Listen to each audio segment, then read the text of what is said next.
You're listening to the Sex and Psychology Podcast, the sex ed you never got in school and won't get anywhere else. I am your host, Dr. Justin Lehmiller. I am a social psychologist and research fellow at the Kinsey Institute and author of the book, Tell Me What You Want, The Science of Sexual Desire and How It Can Help You Improve Your Sex Life. Humans evolved for face-to-face courtship in small, interconnected groups. Attraction unfolded gradually, choices were limited, and bonding happened in real time. Fast forward to today, and we're navigating global dating markets, algorithmic matchmaking, AI-powered recommendations, endless novelty, and instant and constant rejection.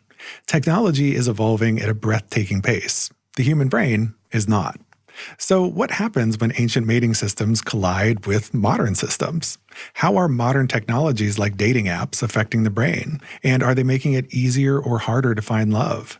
And as AI becomes more sophisticated, could it eventually know our romantic preferences better than we know ourselves? More broadly, are we creating environments that our evolved attachment systems weren't designed to handle? Or are humans far more adaptable than we think? Today, we're continuing our conversation with Dr. Justin Garcia, an evolutionary biologist and executive director of the Kinsey Institute at Indiana University. He is the chief scientific advisor for Match and author of the new book, The Intimate Animal, The Science of Sex, Fidelity, and Why We Live and Die for Love. This is going to be another fascinating conversation that you won't want to miss. Hi, Justin, and welcome back to the show. Hi, Justin. Great. Always great to be with you. Okay, so in the last episode, we talked all about how evolution shapes love and desire. So let's talk about what this means for our modern world. You know, our brains evolved when we were living in these small face-to-face groups thousands of years ago. So what happens when you take the same mating psychology and you drop it into this global app-based marketplace? You know, is that a recipe for disaster? Are we even equipped for this? What do you think? Yeah, and I think it's such a big question, and it's one that so many people are struggling with. In the United States alone, there's well over 100 million single adults, people moving in and out of romantic and sexual relationships. So this isn't a small issue, really, of how do we engage in courtship and mating today. I think it's both, and I think that's the challenge. I think it's both. There's a lot of positives of our new technologies, and there's a lot of challenges. That there's an evolutionary mismatch. And that's the complicating fact. I think there's so many hot takes we all hear about how the apps or the websites are really bad, or what's going on with dating culture. And I think that when we understand the science a little bit more and what we evolved to do in courtship, we can kind of tease that apart. So we'll do some of that together.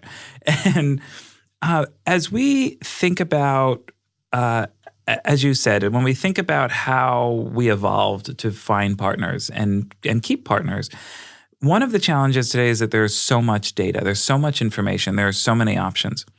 On the one hand, we can pick up a phone and you can find someone with the same hobby, the same religious background, the same kink, the same allergy, whatever it is that you are looking for. There is opportunity that our ancestors never had to find someone that aligns. That's especially true for LGBTQ populations. So we see actually somewhat higher rates of online dating and app dating in gay men and lesbian women in particular. And I think sometimes we can take for granted if we're in a major city, if you're in New York or LA or Miami, that that's not an issue. But in a lot of the country and in a lot of the world, the apps feel a lot safer to people in terms of, would you just go walk into any bar and meet someone? And so there's a lot, I think, about these apps, the apps that are helpful, but we also know that we hear over and over these stories of people feel overwhelmed. And I also want to note, we just did a study, I just wrote about this in an op-ed, that when we look overall and we ask people their attitudes about app dating, that they can skew negative. But if you separate people who have actually used the apps and not used the apps, the people who have used them have more positive attitudes about them than those that haven't. So a lot of the reports of people have negative attitudes about apps, you're including folks who have never used them. Yeah. And so there's this sense of that they're a problem, but not actually among the users. And the other thing than the users, we did one study in 5 nations, and we found that particularly women reported that in many cases they felt the apps were safer and gave them more control. So we looked at several different countries, but women in our study in India and Turkey in particular, where the gender egalitarian patterns are different. They felt that apps gave them more control in first dating and that they had more safety from first getting to know someone on an app.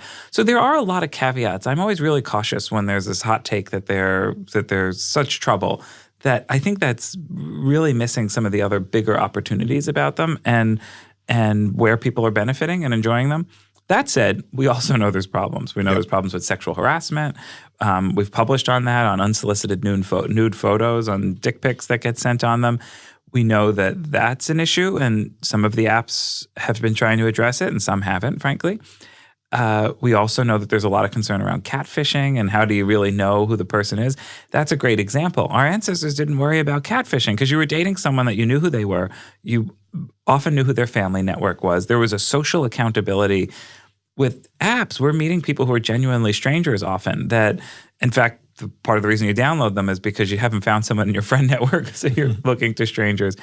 There isn't that social accountability piece to all of it.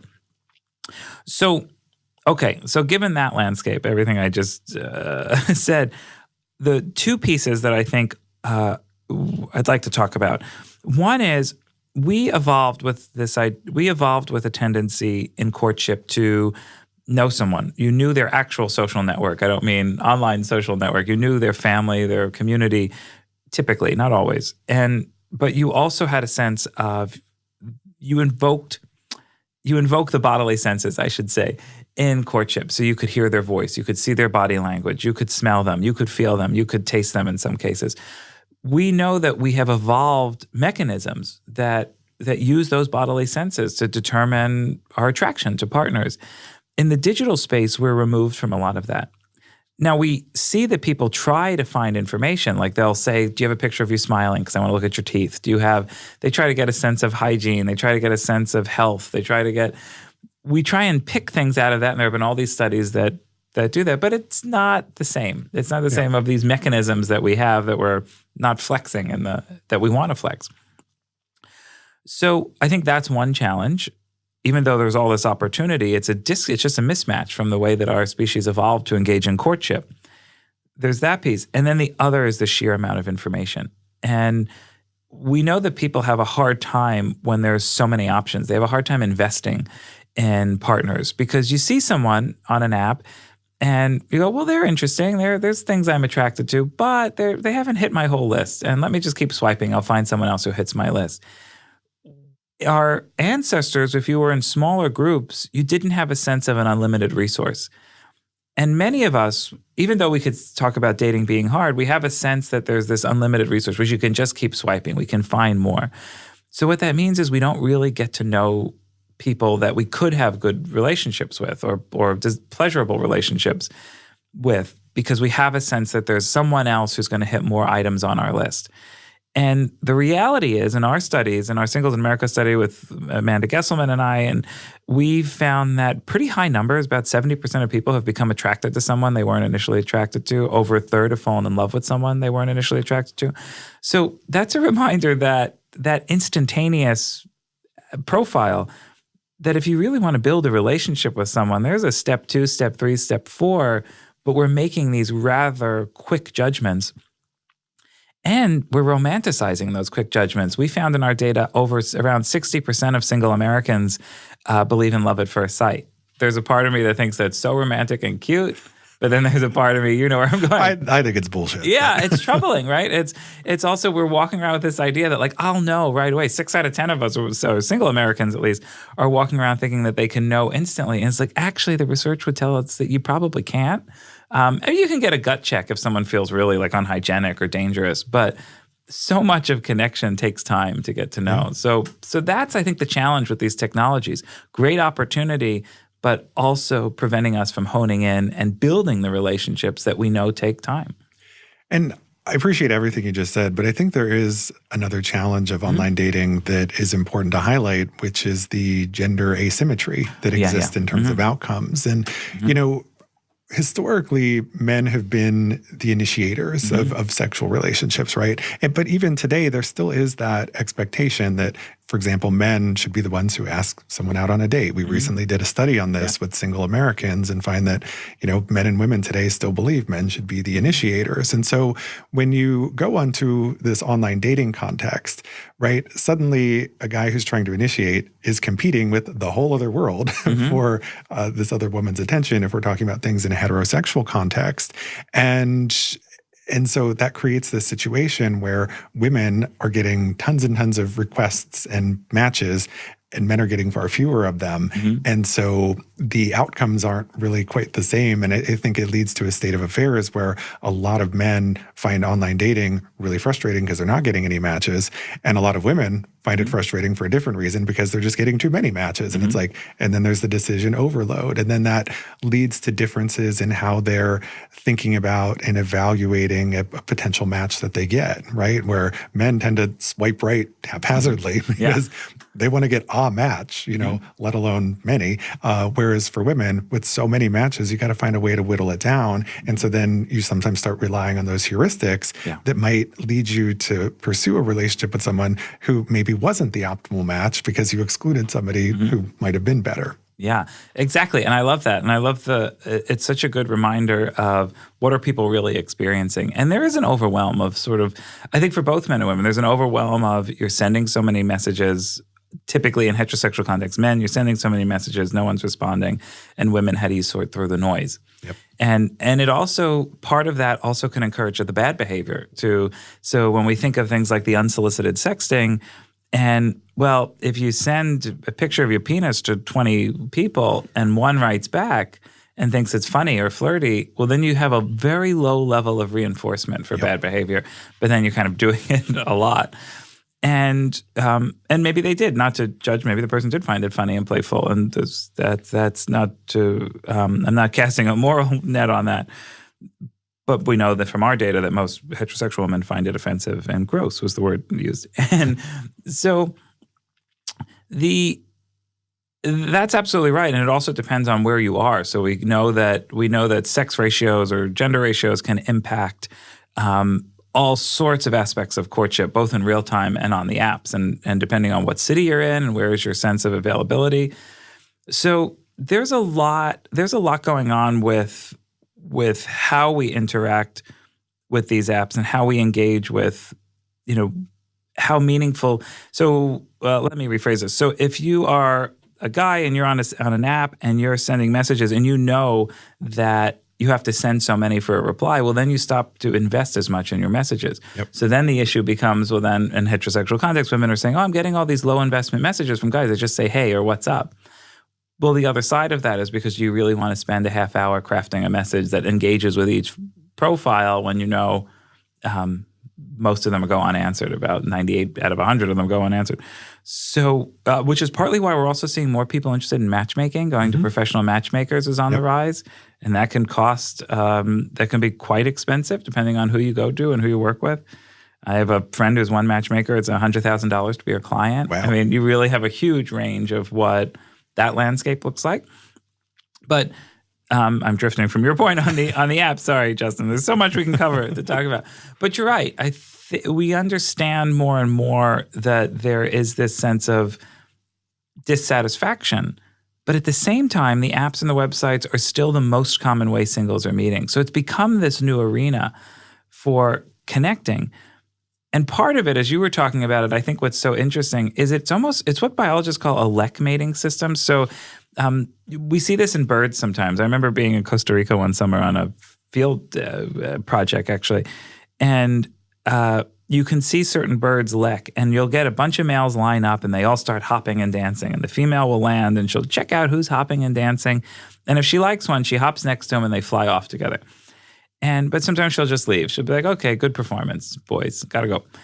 And we are not a lekking species. So we also are engaging in some funny way in a kind of mating behavior, a mating ritual that's very different from one that our ancestors that we evolved with. This idea. That's the funny thing about some of the dating shows, this idea that you have a platter of 25 available people and they're all really performing at the exact same moment for your attention. That is somewhat unusual for us. And it's the same issue of so much data, as it were, so many options that we struggle. And one experimental study that I love, if I'm remembering the numbers correctly, people were given 6 online dating profiles versus 24 online dating profiles. And the folks that only had 6 were happier with their decisions afterwards. They were more satisfied with their decisions than 24.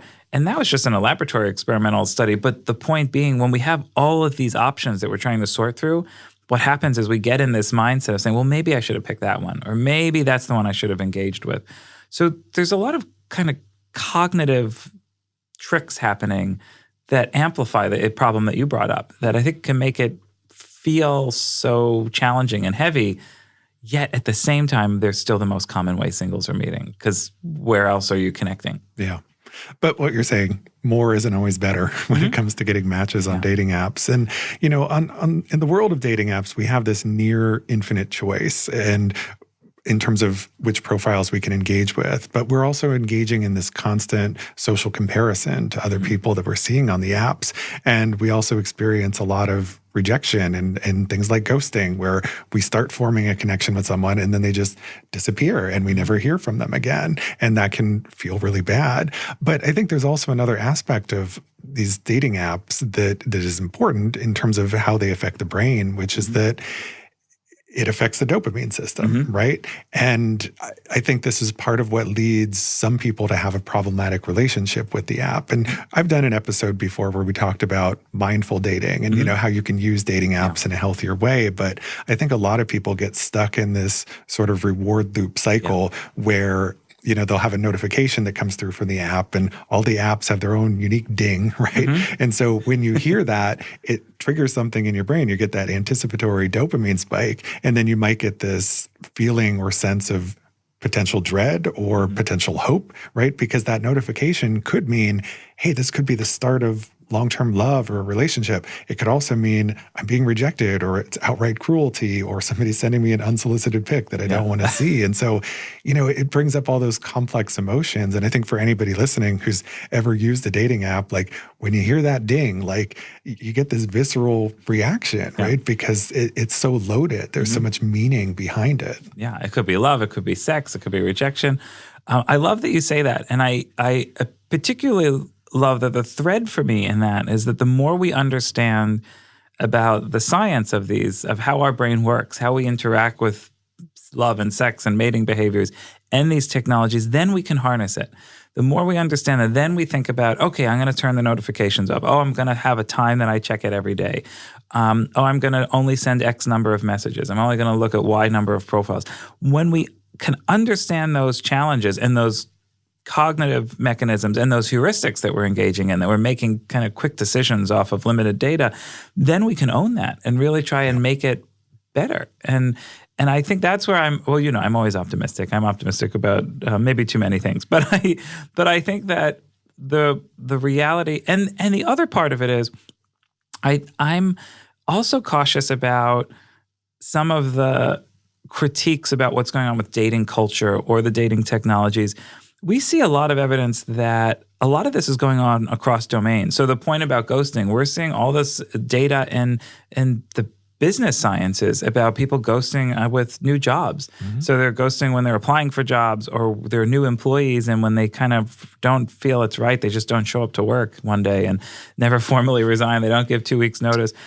So these are becoming, they're generalized social patterns. The same with burnout. We talk a lot about dating burnout that particularly young people are experiencing. We have some data that we showed that people have burnout across domains. They have burnout in their families and their careers, and with their economy and their finances, with their healthcare. So, is it really unique to just dating context? It's such a big part of our life: love and sex and dating and finding a partner. But some of these patterns are somewhat. We're seeing changes in social behavior and how we use technology, and I'm just cautious. It's not. I don't have a particular horse in the race about whether or not dating apps are good or bad, or matchmakers are better, or meeting in a bar is better. I'm just not fully convinced by some of the overly critical arguments that they are really pulling in all the data of what is happening to our social behavior today. Yeah, I agree. And I think it's very easy to shit on dating apps, right? Yeah. But the reality is different people are using them in different ways. Not all apps are created equal. There are lots of positive things that can come out of dating apps, lots of negative things too. But we need to figure out, better understand how they impact us so that we can figure out how to use them in healthier, more mindful ways. Exactly. And I think we can fall into this nostalgia trap, that this idea that like, well, dating is suddenly hard with all these technologies. And I often think like, what do we think it was a century ago? It was easier in the 1800s when you had to engage in this courtship behavior and make these grand gestures. Yeah, or engage in conflict to the death, right? I mean, there's courtship is a competition, and it has always been a competition, and it's and some species, including in humans, it can also often be quite dangerous and quite intense and emotionally painful, and emotionally joyful. But there's at the end of the day, it is a competition, and it has always been one for our species. Yeah.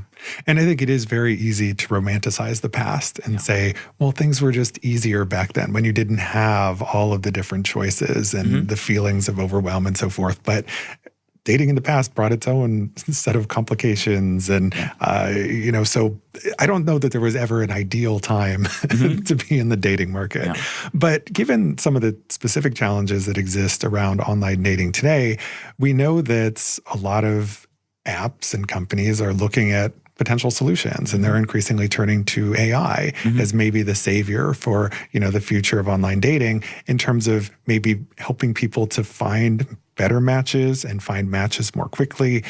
And so, I wanted to get your take on this. As AI becomes more sophisticated at analyzing things like our personality, our behavior patterns, even our communication style, could it potentially improve mate selection? Or do you think there are some aspects of our attraction to other people that just aren't predictable? Yeah, it's funny. I just talked about being an optimist. Now you're going to see where I really think the world's on fire. And I'm actually quite cautious about how we're using AI in our dating life, in our intimate lives in general. I think there's some evidence that it can be really helpful for folks, and some of the companies are doing this. And for instance, in our Singles in America data, we found that about 26% of singles have used AI in some aspect of their dating life. Mostly that's help me pick the right picture, help me with the first message prompt, help my message, is it coherent, my profile information. Gen Z, it's much higher, about 50%, or I think it was 49% are using it. So, which makes sense. It's a kind of what we see with AI across all sorts of domains. The young, particularly Gen Z, are ushering in new habits of how we use it. I think that can be helpful. And I think of that in some ways like training wheels. It can be helpful to get us to, really feel more comfortable picking the right picture, activating your profile, whether it's whatever, if it's an app, it's a website, if it's a matchmaker platform, but also just thinking about connecting. Let's say you met someone and you're just sending text messages to connect with them. I think that can be helpful. The challenge for me is that and I think that's especially true for people who are neurodivergent. There's a lot of opportunity there to help engage in social interaction, dating, courtship interaction. The challenge for me is at some point you want to take the training wheels off. And I know I'm being a little cheeky when I say that, but I think helping people put their best foot forward is a great use of this tool. The challenge is that if we start using it to one, be our main interface with someone else, or to replace, so with the rise of the sort of chatbot boyfriend, girlfriends, again, I think there's a place for them. If you have high psychological loneliness, we know that loneliness is so bad for your mental health and physical health.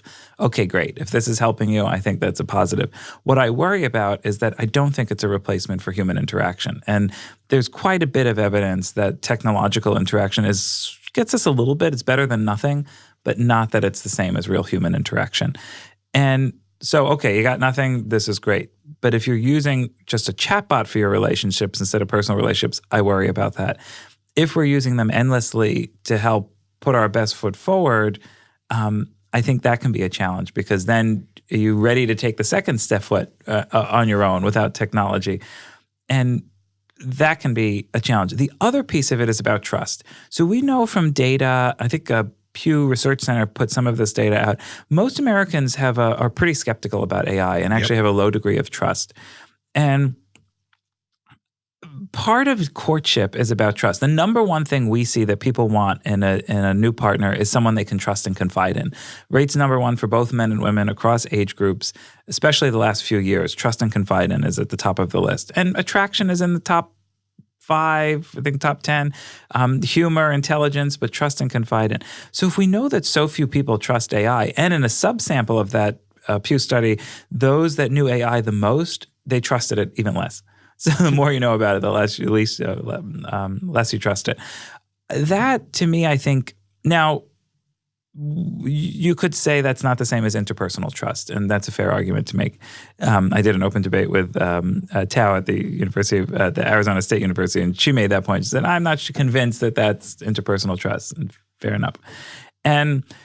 But I think this idea that you're using these technologies that we have relatively low trust in, and then it tells us, am I really getting an honest signal of the person I'm talking to? So part of early courtship, we talk about vulnerability and getting to know someone. The whole idea of vulnerability is that you're giving someone enough information to let them in, but that they can also, it's so much information that can harm you, that it's a trust compact. If you're using technologies we don't trust, I think that undermines it. And if I think that all of our messages, or your AI is really sending everything to me, then I feel like it's been a dishonest interaction. Yeah. That ruins courtship from the start. You're off on the wrong foot. So I think that these technologies are getting more popular, but we really have to be cautious about how we use them, because we can undermine the mechanisms for connecting that our species has. Yeah, I mean, I'm thinking about there are undoubtedly some cases where people are using an AI bot to figure out what to say to someone else. And so they're not being their authentic self. They're not really engaging in self-disclosure. And then the person on the other side is using an AI bot too to figure out what to say back. And so we just have these AIs in some cases that are communicating. And it's like, how are we even connecting at that point when we're outsourcing all of this to a piece of technology? Yeah. And to your question, I didn't answer your other question. The other part of that is exactly, how are we really connecting? How are using our evolved mechanisms for human social behavior, the need to belong and feel connected to others, both in social groups and in individual dyads. And so there's this piece of connecting, there's this piece of trust, there's this piece of is this really an honest engagement? And I think that can really undermine then the building blocks that we initially have for a relationship. And then as you're trying to get to know someone more, but you feel like you were lied to, or you feel like there was a dishonest interaction, you've kind of cut a relationship off at the knees. And that can become a real problem for connection. Yeah. You know, we're living in very interesting times, not just with AI and dating apps, but just in terms of our relationships, they've really fundamentally changed a lot. And for example, people are having less sex than they used to. We know that people are partnering and marrying much later in life than they used to. They're having fewer children. They're experimenting with new and different relationship structures. And so do you see this as a sign that, you know, humans are just very flexible and adaptive in terms of, you know, how we navigate our environment? Like, how do we situate, you know, these evolved mating systems in the context of what's happening today with so many changes afoot in terms of our sexual and romantic lives? Yeah. On the one hand, when we look at the anthropological evidence, we know that there is a lot of diversity of people's sexual lives. And that is understood often as adaptively responding to different ecologies, different environments. So for me, the age of the internet is in some ways a new ecology for us. And I think we're adapting in some ways and we're really struggling in other ways. And what I see when I look at the data is that there is this pattern of this desire for long-term bonding, this long-term romantic bonds, and this desire for sexual activity, and how we try and reconcile them. And most places that we have looked, most places that researchers have examined, we see this tendency for social monogamy and then trying to pull in sexual monogamy into that. And there's cases of infidelity, there's cases of variation, there's all sorts of different structures, but that is the most common pattern that anthropologists have observed. Even in societies that allow different structures, some reports suggest that about 85% still partner monogamously. Again, that's the social relationship, isn't necessarily telling us something about the sexual life. But when we think of this modern moment, what's going on with, let's say, the so-called sex recession, as you brought up, even there, I think we have to be cautious. And as we know, there's so much about the sex recession that's still kind of inside baseball for sexologists that we're trying to figure out, what's really going on. As an example, yes, okay, frequency of sexual behavior is down in a bunch of different data sets that researchers are seeing, but there's some caveats there. It's not, the actual frequency hasn't decreased for all subsets within those. So the number of people not engaging in sex has increased. There's more zeros that weigh down the average. But what does that mean for actual overall frequency for singles? Does it mean for people in relationships? And then the other question for me is, it's an interesting behavioral question. That's not telling us much about quality and satisfaction.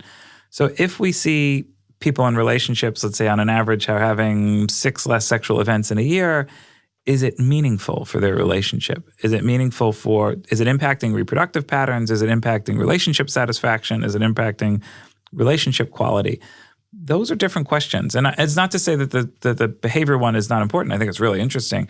It's just there's a lot of other elements that we still have to tease apart. And what about dating? Are we seeing a dating recession? Or there's a lot of pieces of that pie that we don't understand yet. And I worry that there's been so much attention just on this behavioral piece that there's a lot more work for you and I and our colleagues to still do to uncover what's going on. Yeah, I was just going to say, we're never going to be out of a job because things are always changing in this world of sex and relationships.